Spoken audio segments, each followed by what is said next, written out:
Mirë se vini në kanalin ton, mos harroni të bëni subscribe dhe të klikoni si përziles për të marrë njoftimet më të reja. Faleminderit! Kosti e ësëll ju shpëton jetën, ja kush duhet ta konsumoj me njëherë. Kosti është një nga ushqimet e bulmetit më të konsumuara nga shqiptarët. Ai nuk bëhet kur i mërzitshëm sepse mund të kombinohet në mënyra dhe në shije të ndryshme. Kosti mund të hahet me të ëmbla dhe të kripura, në mëngjes, drek apo edhe darkë për një vakt më të lehtë.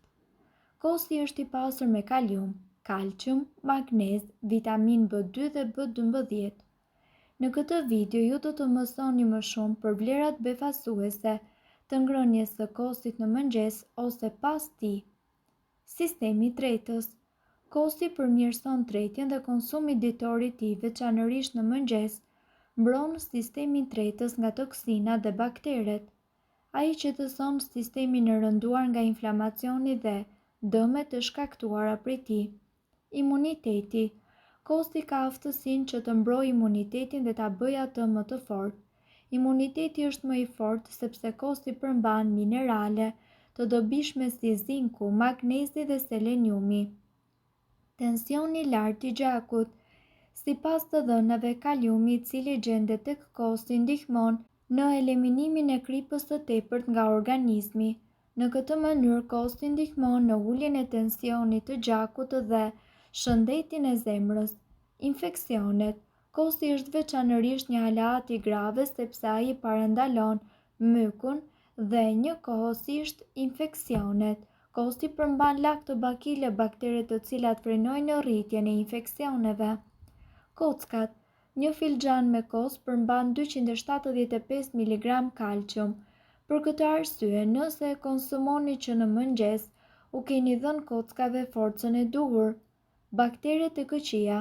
Kosti përmban probiotik të cilët eliminojnë mikroorganizmat nga sistemi i tretës. Nëse vuani nga fryrjet në stomak ose diarrea, është e këshillueshme që ta hani kos që në mëngjes. Kos pas aktivitetit fizik. Proteina tek kosti jep muskujve aminoacide që ju duhen për të rimu këmbur pas një aktiviteti të caktuar fizik. Pas këtij të fundit, energjia e trupit është në rënje dhe kosti e rikthen atë. Alergjit. Foshnjat e grave shtatzëna që konsumojnë kos rregullisht janë më pak të prekur nga alergjit, thot një studim mbi rolin e kostit. Sipas studimit, fëmijët të cilët ushqehen me kos rregullisht janë më pak të rrezikuar nga infeksionet dhe alergjit. Rënje në peshë.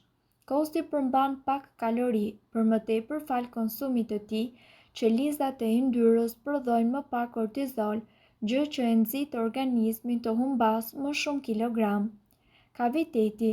Kosti i mbron në dhëmbët nga kaviteti, ai përmban acid laktik që i mbron mishrat e dhëmbëve nga mbetjet ushqimore dhe bakteret.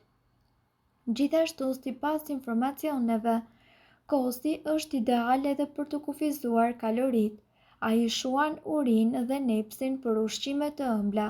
Pasi përthithet, kalciumi nga kosti ndikon që qelizat e yndyrës të ulin prodhimin e kortizolit, ndërkohë që aminoacidet djegin yndyrën e tepërt.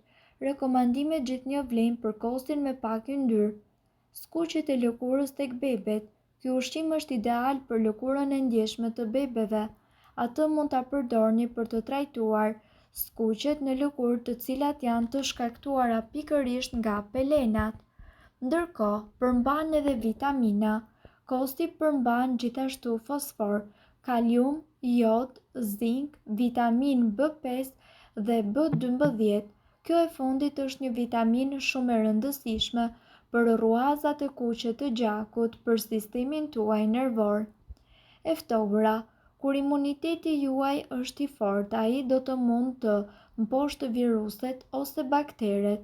Konsumoni 150 deri në 200 gram kos në ditë për të shpëtuar simptomave të ftohurës, gripit dhe problemeve me fytyn.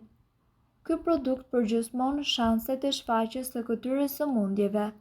Shëndeti i lëkurës. Kosi është një nga recetat më të mira për femrat. Ai përmirëson lëkurën, shtrëngon pore dhe i jep lëkurës tuaj elasticitet dhe shkëlqim. Kosi njëkohësisht është i dobishëm, sidomos kundër simptomave të plakjes që është përndryshe edhe ankthi më i keq për shumë femra. Shëndeti i flokëve. Kosi gjithashtu është i dobishëm edhe kundër flokëve të thatë dhe të hollë. Ai forcon çdo qime të flokut dhe pastron skalpin nga zbokthi. Sigurisht që kosi duhet të jetë nga ai i cili përgatitet me far dhe jo i përpunuar. Tensioni i gjakut. Studimet kanë treguar se produktet e bulmetit kanë aftësinë që të rregullojnë tensionin e gjakut. Me sasinë e duhur të produkteve me pak yndyrë, rreziku i tensionit të lartë të gjakut bie me të paktën 50%. Osteoporoza. Brishtësia e kockave vjen si pasojë e ndryshimeve hormonale dhe mungesës së vitaminave D dhe kalciumit. Kosi gjithashtu është njëkohësisht i pasur me kalcium dhe konsumimi i tij i rregullt përmirëson strukturën tuaj të kockave. I bën mirë stomakut, duke qenë se kulturat e gjalla të kosit janë efikase kundër diarres, inflamacionit në zorë dhe sëmundjeve të zorrës së trashë. Këto probiotik përforcojnë imunitetin dhe e mbrojnë stomakun nga të gjitha infeksionet.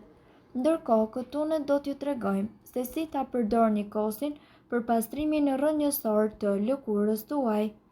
Kosi nuk është vetëm një produkt i shijshëm dhe plot vlera për të konsumuar kudoherë.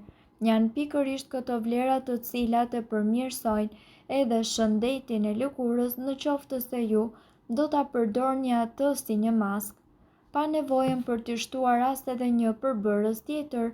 Kosi kthehet në maskën më ekonomike por me përfitime vërtet të mrekullueshme. Ndërkohë, duhet të dini se kosi ka minerale dhe vitamina të cilat i japin lëkurës tuaj një rigjallërim dhe shkëlqim të menjëhershëm. Sipas të dhënave janë pikërisht këta përbërës të cilët ndikojnë në shëndetin e lëkurës. Zinku është i njohur për vlerat e tij, nxit rigjenerimin e qelizave të lëkurës si edhe balancon gjëndrat yndyrore që shkaktojnë krijimin e akneve. Të gjithë e dimë që kosi përmban kalcium. Ky mineral është përgjegjës për hidratimin dhe parandalimin e përtharjes së lëkurës. Vitamina B nga ana tjetër bën të mundur mbrojtjen e qelizave të lëkurës nga radikalet e lirë, si edhe nxit prodhimin e yndyrnave të shëndetshme. Acidi laktik gjithashtu është një nga përbërësit më kryesor të kosit dhe gjendet me shumicë në shumë produkte të lëkurës. Ai funksionon gjithashtu edhe si një agent kundër rrudhave dhe plakjes së lëkurës, por veprimi kryesor i këtij acidi është pikërisht parandalimi i prodhimit të enzimës tirosinaz, e cila nxit prodhimin e melaninës, kështu që lëkura juaj do të jetë më e bardhë dhe më e pastër. Mjafton që në një filxhan kafeje ju të hidhni 2 deri në 3 lugë çaji me kos dhe t'i përzini derisa të formohet një masë e plotë. Më pas të vendoseni në fytyrë duke treguar kujdes që të mbuloni të gjitha zonat problematike. Lyeni fytyrën dhe lëreni që kosi të ngurtësohet duke krijuar një masë të mirëfillt. Lëreni për rreth 15 minuta dhe më pas mjafton të njomni pak duart dhe ta fërkoni sërish derisa shtresa e kosit të thërmohet. Kështu ju do të largoni të gjitha qelizat e vdekura dhe papastërtitë të cilat janë akumuluar në lëkurë. Mirë po duhet të dini, informacionet në këtë video kanë për qëllim të plotësojnë dhe të mos zëvendësojnë këshillat e mjekut tuaj dhe nuk kanë për qëllim të mbulojnë të gjitha përdorimet e mundshme, masat paraprake, ndërveprimet ose efektet negative. Informacionet në këtë video mund të mos i përshtaten rrethanave tuaja shëndetësore, prandaj para përdorimit konsultohuni me mjekun tuaj. Nëse doni të dëgjoni video tona që ne postojmë çdo ditë, kliko subscribe. Ju ftojmë gjithashtu të bëni like në video tona nëse i keni dëgjuar dhe pëlqyer ato. Faleminderit që e pat videon ton. Shpërndajeni këtë video në profilin tuaj në mënyrë që të informohen edhe shokët tuaj. Faleminderit!